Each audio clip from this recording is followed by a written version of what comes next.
नमस्कार। आज भारतीय व्यापार जगत की कुछ बेहद दिलचस्प खबरों पर गहराई से नजर डालते हैं। नमस्कार। आज के हमारे स्रोत हैं 14 अक्टूबर 2025 के ग्लोबल बिजनेस न्यूज़ इंडिया के सारांश, और इनमें टेक में अरबों डॉलर के निवेश से लेकर व्यापार के बदलते रास्ते और कुछ अहम सरकारी फैसलों तक काफी कुछ है। हाँ, काफी हलचल दिख रही है। हमारा मकसद है इन खबरों की तह तक जाना और समझना कि इनका असल मतलब क्या है। तो चलिए शुरू करते हैं। पहली खबर ही बहुत बड़ी है। गूगल भारत में 15 अरब डॉलर का भारी भरकम निवेश करने जा रहा है। 15 अरब डॉलर? हाँ, और ये निवेश विशाखापट्टनम में एक विशाल एआई और डेटा सेंटर हब बनाने के लिए है। मतलब 15 अरब डॉलर, ये आंकड़ा तो सोचने पर मजबूर करता है। हाँ, ये आंकड़ा वाकई चौंकाने वाला है। और इसकी अहमियत सिर्फ रकम तक ही सीमित नहीं है।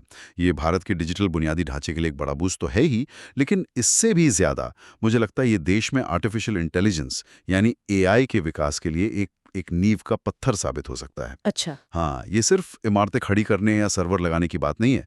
ये तो रिसर्च, इनोवेशन, स्किल डेवलपमेंट, उस पूरे इकोसिस्टम को बढ़ावा दे सकता है। लेकिन एक सवाल है, विशाखापट्टनम ही क्यों? मतलब मुंबई, बैंगलोर या हैदराबाद जैसे स्थापित टेक हब ज्यादा स्वाभाविक पसंद नहीं होते? क्या विशाखापट्टनम इतने बड़े पैमाने की परियोजना के लिए तैयार है? इंफ्रास्ट्रक्चर, टैलेंट पूल, कनेक्टिविटी, इन सब लिहाज से? ये एक बहुत अच्छा सवाल है। देखिए, स्थापित हब की अपनी चुनौतियां होती हैं, जमीन की कीमतें, भीड़ भाड़ वगैरह। विशाखापट्टनम का चुनाव शायद कई रणनीतिक कारणों से हो सकता है। एक तो ये पूर्वी तट पर एक प्रमुख बंदरगाह शहर है। हो सकता है दक्षिण पूर्वी एशिया से बेहतर कनेक्टिविटी मिले। हाँ, ये हो सकता है। और शायद सरकार भी विकास को थोड़ा फैलाना चाहती है, नए शहरों को टेक मैप पर लाना चाहती है। अच्छा। जहां तक तैयारी की बात है, चुनौतियां जरूर होंगी, जैसे इतनी बड़ी परियोजना के लिए जरूरी स्थिर और शायद ग्रीन एनर्जी सप्लाई सुनिश्चित करना। बिल्कुल। फिर कुशल लोगों को आकर्षित करना, उन्हें बनाए रखना, और हाँ, डेटा मैनेजमेंट से जुड़े नियम और प्राइवेसी के पहलू भी। हाँ, वो तो है। लेकिन ये निवेश खुद ही इन चीजों के विकास को गति दे सकता है। ये गूगल का भारत के एआई भविष्य पर एक बड़ा दावा ऐसा लगता है। तो ये सिर्फ एक डेटा सेंटर नहीं, बल्कि एक पूरे इकोसिस्टम को खड़ा करने की कोशिश है। दिलचस्प। और तकनीक में निवेश की बात करें तो सिर्फ गूगल ही नहीं है। पुणे में फ्रांसीसी कंपनी डिसॉल्ट भी अपना परिचालन बढ़ा रही है। हाँ, मैंने भी पढ़ा। और खबर है कि उनका लक्ष्य भारत में 1 अरब डॉलर का राजस्व हासिल करना है। हाँ, डिसॉल्ट का विस्तार भी ध्यान देने लायक है।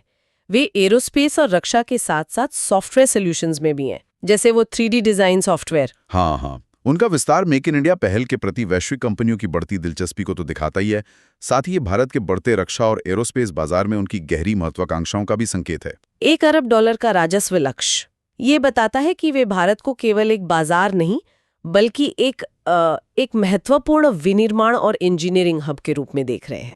पर क्या ये वाकई मेक इन इंडिया की सफलता है, या डिसॉल्ट के अपने वैश्विक रणनीतिक कारण ज्यादा महत्वपूर्ण है, जैसे कि चीन पर निर्भरता कम करना या एशिया में एक वैकल्पिक हब बनाना? शायद दोनों का मिश्रण है। देखिए, मेक इन इंडिया निश्चित रूप से एक अनुकूल माहौल बनाने में मदद करता है, नीतियां, प्रोत्साहन वगैरह। सही है। लेकिन वैश्विक कंपनियां अपने फैसले कई फैक्टर्स के आधार पर लेती हैं। भू राजनीतिक बदलाव, सप्लाई चेन को अधिक लचीला बनाने की जरूरत, जिसे डाइवर्सिफिकेशन कहते हैं। हाँ। और भारत का अपना बढ़ता हुआ घरेलू बाजार, ये सभी कारक डिसॉल्ट जैसी कंपनियों के लिए भारत के आकर्षण को बढ़ाते हैं। तो हाँ, ये मेक इन इंडिया के लिए सकारात्मक है, लेकिन ये वैश्विक रुझानों का भी हिस्सा है। ठीक है, तो एक तरफ ये बड़े निवेश और विस्तार है, दूसरी तरफ व्यापार के मोर्चे पर भी कुछ अहम बदलाव नजर आ रहे हैं। एक खबर के मुताबिक अमेरिकी टैरिफ के चलते भारतीय टेक्सटाइल निर्यातक अब अपना ध्यान यूरोपियन यूनियन यानी ईयू की तरफ ज्यादा लगा रहे हैं। उन्हें अपने पारंपरिक रास्ते बदलने पड़ रहे हैं। हाँ, इसे आप भारतीय व्यवसायों का लचीलापन कह सकते हैं। है ना? बिल्कुल। जब एक बाजार में मुश्किलें आती हैं तो वे नए अवसरों की तलाश करते हैं। ये वैश्विक व्यापार में बढ़ते तनाव और वो जो संरक्षणवाद है, उसका सीधा परिणाम है। ईयू एक बड़ा और विकसित बाजार है, लेकिन वहां अपनी चुनौतियां हैं, जैसे कड़े गुणवत्ता मानक। हाँ, वो तो है ही। बढ़ती हुई सस्टेनेबिलिटी की मांगे, मतलब पर्यावरणीय और सामाजिक स्थिरता, और जटिल नियम कानून। तो ये सिर्फ दिशा बदलना नहीं है, ये भारतीय निर्यातकों के लिए अपने उत्पादों और प्रक्रियाओं को वैश्विक मानकों के अनुरूप और बेहतर बनाने का एक दबाव भी है और एक अवसर भी। तो ये सिर्फ एक मजबूरी का कदम नहीं, बल्कि शायद एक तरह का अपग्रेडेशन भी हो सकता है। बिल्कुल, ये उन्हें ज्यादा प्रतिस्पर्धी बना सकता है। और ये कहानी सिर्फ टेक्सटाइल तक सीमित नहीं है। ये उस बड़ी तस्वीर का हिस्सा है जहां वैश्विक आपूर्ति श्रृंखलाएं मतलब ग्लोबल सप्लाई चेन्स फिर से बन रही हैं। अच्छा। कंपनियां China+1 रणनीति अपना रही हैं, जोखिम कम करने के लिए विविधीकरण कर रही हैं और भारत जैसे देश इस बदलाव से लाभ उठाने की स्थिति में हो सकते हैं। बस शर्त यह है कि वो सही माहौल और इंफ्रास्ट्रक्चर दें। और वैश्विक जुड़ाव की बात को आगे बढ़ाएं तो भारतीय रिजर्व बैंक आरबीआई ने भी एक दिलचस्प कदम उठाया है। हाँ, क्या है? उन्होंने भूटान, नेपाल और श्रीलंका जैसे पड़ोसी देशों को भारतीय रुपए में क्रेडिट लाइन देने की सुविधा शुरू की है। इसका क्या मतलब हो सकता है? ये दिलचस्प है। अगर हम इसे बड़ी तस्वीर में देखें तो इसके कई उद्देश्य हो सकते हैं। पहला, ये एक क्षेत्रीय प्रभाव बढ़ाने की कोशिश है। अपने पड़ोसियों को उनकी जरूरत के समय रुपए में मदद देकर भारत अपनी स्थिति मजबूत कर रहा है। ठीक है। दूसरा, ये भारतीय रुपए के अंतर्राष्ट्रीयकरण की दिशा में एक कदम है, भले ही अभी ये छोटे पैमाने पर और पड़ोस तक सीमित हो। अच्छा। इससे इन देशों के साथ द्विपक्षीय व्यापार में आसानी होगी और शायद अमेरिकी डॉलर पर उनकी निर्भरता कुछ हद तक कम होगी। हाँ, ये भी है। और तीसरा, ये उन देशों को आर्थिक अस्थिरता से निपटने में मदद कर सकता है, जो अप्रत्यक्ष रूप से भारत के हित में भी है। यानी ये सिर्फ आर्थिक मदद नहीं बल्कि एक रणनीतिक कदम भी है, जिसका मकसद क्षेत्रीय स्थिरता और रुपए के प्रभाव को बढ़ाना है। हाँ, इसे इसी तरह देखा जाना चाहिए।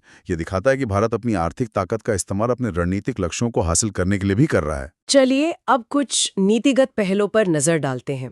अंतर्राष्ट्रीय मुद्रा कोष IMF की प्रमुख ने भारत के सुधारों को साहसिक यानी बोल्ड बताया है और देश के लचीलेपन और विकास की तारीफ की है। क्या ये सिर्फ एक औपचारिक प्रशंसा है या इसका कोई गहरा मतलब है? देखिए, IMF जैसी संस्था की प्रमुख की टिप्पणी का वजन तो होता है। ये सिर्फ औपचारिक प्रशंसा से ज्यादा है। ये संभवतः उन संरचनात्मक सुधारों की ओर इशारा कर रहा है जो पिछले कुछ सालों में किए गए हैं, जैसे GST, insolvency and bankruptcy code यानी IBC। हाँ। डिजिटलीकरण पर जोर, व्यापार करने में आसानी, ईज ऑफ डूइंग बिजनेस को बेहतर बनाने के प्रयास। ये बाहरी मान्यता वैश्विक निवेशकों के लिए एक सकारात्मक संकेत भेजती है और सरकार के सुधार एजेंडे को बल देती है। लेकिन ये याद रखना भी जरूरी है कि IMF अक्सर सुधारों की तारीफ तो करता है, पर जमीनी स्तर पर उनका कार्यान्वयन और प्रभाव हमेशा उम्मीदों के मुताबिक हुई, ये जरूरी नहीं। सही कहा। और इसी सुधार की कड़ी में एक और खबर है। सरकार प्रवासी भारतीय यानी NRIs के लिए निवेश नियमों को आसान बनाने पर काम कर रही है। अच्छा। हाँ, खासकर KYC और ऑनबोर्डिंग प्रक्रियाओं को सरल बनाकर। अरे, ये तो बहुत अच्छा कदम है। ये एक लंबे समय से चली आ रही मांग थी और एक बहुत ही व्यवहारिक कदम लगता है। प्रवासी भारतीय भारत में निवेश करने के इच्छुक तो रहते हैं, लेकिन जटिल नियम और प्रक्रियाएं अक्सर बाधा बनती थी। हाँ, ये बात तो है। इन नियमों को सरल बनाने से, खासकर डिजिटल माध्यमों से, उनके लिए भारतीय इक्विटी, बॉन्ड्स और दूसरे वित्तीय साधनों में निवेश करना आसान हो जाएगा। इससे न केवल विदेशों से पूंजी का प्रवाह बढ़ेगा, बल्कि भारतीय पूंजी बाजारों को और गहराई मिलेगी। ये दिखाता है कि सरकार विदेशों में बसे भारतीयों को देश की विकास यात्रा में भागीदार बनाने को लेकर गंभीर है। और एक और बड़ी नीतिगत घोषणा हुई है और ये काफी रणनीतिक लगती है। सरकार ने रेयर अर्थ मैग्नेट यानी दुर्लभ पृथ्वी चुंबक के निर्माण को बढ़ावा देने के लिए 7,300 करोड़ रुपए की एक योजना को मंजूरी दी है। ओहो, ये तो बहुत महत्वपूर्ण है। दुर्लभ पृथ्वी, ये शब्द सुनने में तो बहुत आता है, लेकिन इसकी असल अहमियत क्या है? इसकी अहमियत बहुत ज्यादा है और शायद आमतौर पर लोग इसे कम आंकते हैं।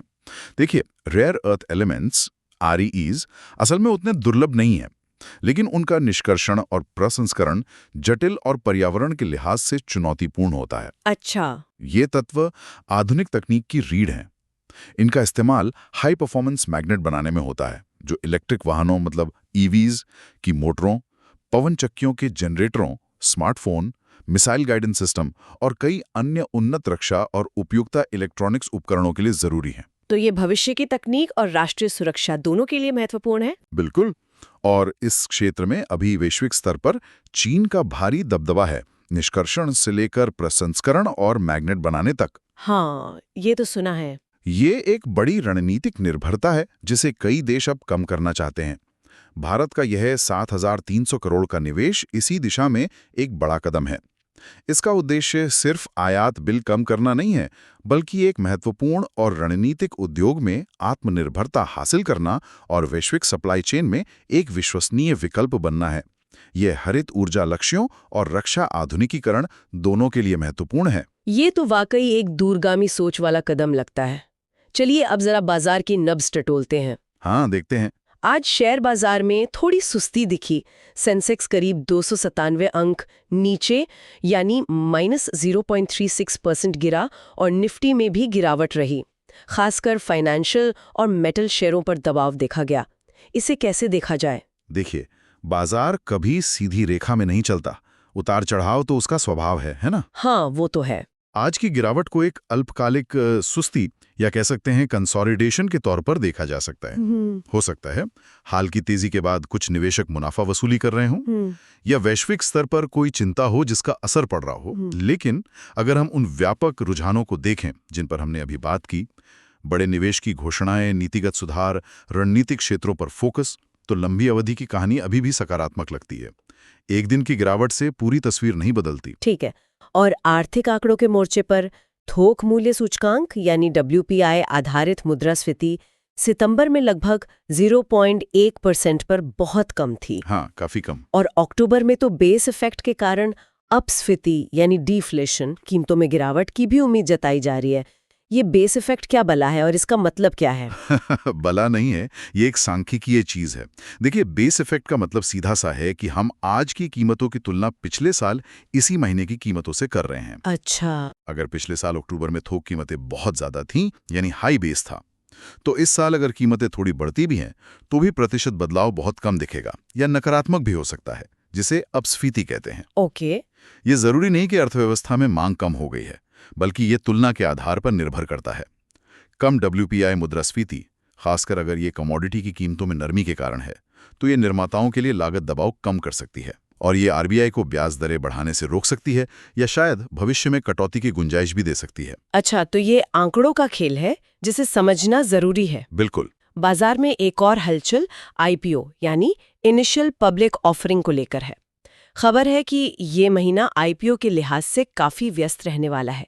लगभग $5 अरब की लिस्टिंग की उम्मीद है। $5 अरब? हाँ, जिसमें टाटा कैपिटल और LG इंडिया जैसे बड़े नाम भी शामिल हैं। क्या ये बाजार में भरोसे का संकेत है? निश्चित रूप से। जब इतनी सारी कंपनियां और खासकर टाटा और LG जैसे प्रतिष्ठित और बड़े समूह की कंपनियां सार्वजनिक बाजार से पैसा जुटाने के लिए आगे आती हैं, तो ये कई चीजों का संकेत देता है। जैसे? पहला, ये कंपनियों के आत्मविश्वास को दर्शाता है कि उनके पास विस्तार या अन्य जरूरतों के लिए अच्छी योजनाएं हैं। दूसरा, ये उनके भरोसे को दिखाता है कि बाजार उनकी योजनाओं को सकारात्मक रूप से लेगा और उन्हें जरूरी पूंजी देगा। तीसरा, ये निवेशकों की जोखिम लेने की क्षमता, मतलब रिस्क एपेटाइट और बाजार की गहराई को भी दर्शाता है।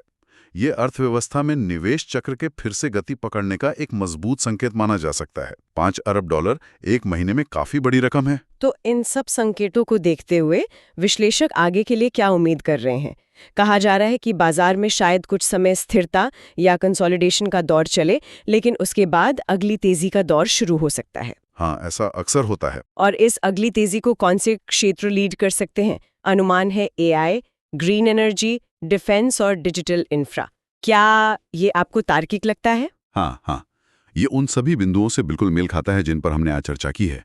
ये कोई संयोग नहीं लगता। जरा सोचिए, AI और डिजिटल इंफ्रा, गूगल का $15 अरब का निवेश सीधे इसी थीम को दर्शाता है। सही है। ग्रीन एनर्जी, वो दुर्लभ पृथ्वी मैग्नेट योजना, सीधे तौर पर पवन चक्की और EVs से जुड़ी है, जो ग्रीन एनर्जी का अहम हिस्सा है। बिल्कुल। डिफेंस, डसॉल्ट का विस्तार और दुर्लभ पृथ्वी का रक्षा अनुप्रयोगों में महत्व, ये इस क्षेत्र पर बढ़ते फोकस को रेखांकित करते हैं। इन सब के साथ सरकार का डिजिटीकरण पर जोर, निवेश नियमों का सरलीकरण, ये सब मिलकर एक ऐसी तस्वीर बनाते हैं जहां भविष्य का विकास इन्हीं क्षेत्रों से आने की उम्मीद की जा रही है। तो हाँ, विश्लेषकों का पूर्वानुमान जमीनी हकीकत और नीतिगत दिशा से मेल खाता दिख रहा है। तो ऐसा लग रहा है कि ये अलग अलग खबरें एक बड़ी कहानी के हिस्से हैं। निवेश, व्यापार, नीति, बाजार, सब कहीं ना कहीं एक दिशा में इशारा कर रहे हैं। बिल्कुल। अगर हम इन सभी धागों को एक साथ पिरोएं, गूगल जैसा बड़ा तकनीकी निवेश, डसाल्ट का विस्तार, टेक्सटाइल निर्यातकों का EU की ओर मुड़ना, RBI का पड़ोसियों को रुपए में क्रेडिट देना, IMF की प्रशंसा, NRI निवेश नियमों का सरलीकरण, दुर्लभ पृथ्वी जैसी रणनीतिक पहल और बाजार का इन भविष्य के क्षेत्रों पर दांव लगाना, तो ये सब मिलकर क्या तस्वीर पेश करते हैं? ये एक ऐसे भारत की तस्वीर है जो सक्रिय रूप से बदलती हुई वैश्विक व्यवस्था में अपनी जगह बना रहा है। ये तकनीकी रूप से उन्नत होने, अपनी विनिर्माण क्षमताओं को रणनीतिक क्षेत्रों में बढ़ाने, वैश्विक व्यापार और वित्त के साथ गहरे संबंध बनाने और भू राजनीतिक बदलावों के बीच लचीलापन दिखाने पर जोर दे रहा है। तो आज की चर्चा को समेटें तो हमने देखा कि भारत में तकनीक, खासकर AI और डेटा सेंटर्स में बड़े पैमाने पर विदेशी निवेश आकर्षित हो रहा है। हाँ, सरकार दुर्लभ पृथ्वी जैसे भविष्य के रणनीतिक उद्योगों को बढ़ावा देने और निवेश को आसान बनाने के लिए ठोस कदम उठा रही है। बिल्कुल। भारतीय कंपनियां वैश्विक व्यापारिक चुनौतियों का सामना करते हुए नए बाजार तलाश रही हैं, जो उनके लचीलेपन को दिखाता है। सही। और भले ही शेयर बाजार में कभी-कभी सुस्ती दिखे, लेकिन निवेशक और विश्लेषक AI, ग्रीन एनर्जी, डिफेंस और डिजिटल इंफ्रा जैसे क्षेत्रों में भविष्य के विकास को लेकर आशावादी हैं। हाँ, ये एक काफ़ी डायनामिक तस्वीर है और ये हमें एक महत्वपूर्ण सोचने वाले सवाल पर लाकर छोड़ती है। क्या सवाल? कि ये तमाम पहले, चाहे वो AI में अरबों का निवेश हो या दुर्लभ पृथ्वी जैसे रणनीतिक खनिजों पर आत्मनिर्भरता की कोशिश या फिर पड़ोसियों के साथ रुपए में व्यापार बढ़ाने का प्रयास, ये सब मिलकर मध्यम से लंबी अवधि में वैश्विक मंच पर भारत की आर्थिक और रणनीतिक हैसियत को किस तरह से बदलेंगे? ये तो बड़ा सवाल है। क्या भारत इन कदमों के जरिए खुद को एक प्रमुख तकनीकी शक्ति, एक विश्वसनीय विनिर्माण विकल्प और एक ज्यादा प्रभावशाली क्षेत्रीय और वैश्विक खिलाड़ी के रूप में स्थापित कर पाएगा? इन कोशिशों के परिणाम देखना दिलचस्प होगा। वाकई एक अहम सवाल जिसके जवाब हमें आने वाले समय में मिलेंगे। उम्मीद है कि इस विस्तृत चर्चा से आज की महत्वपूर्ण भारतीय व्यापारिक खबरों और उनके गहरे मतलबों को समझने में मदद मिली होगी। जुड़े रहने के लिए धन्यवाद। धन्यवाद।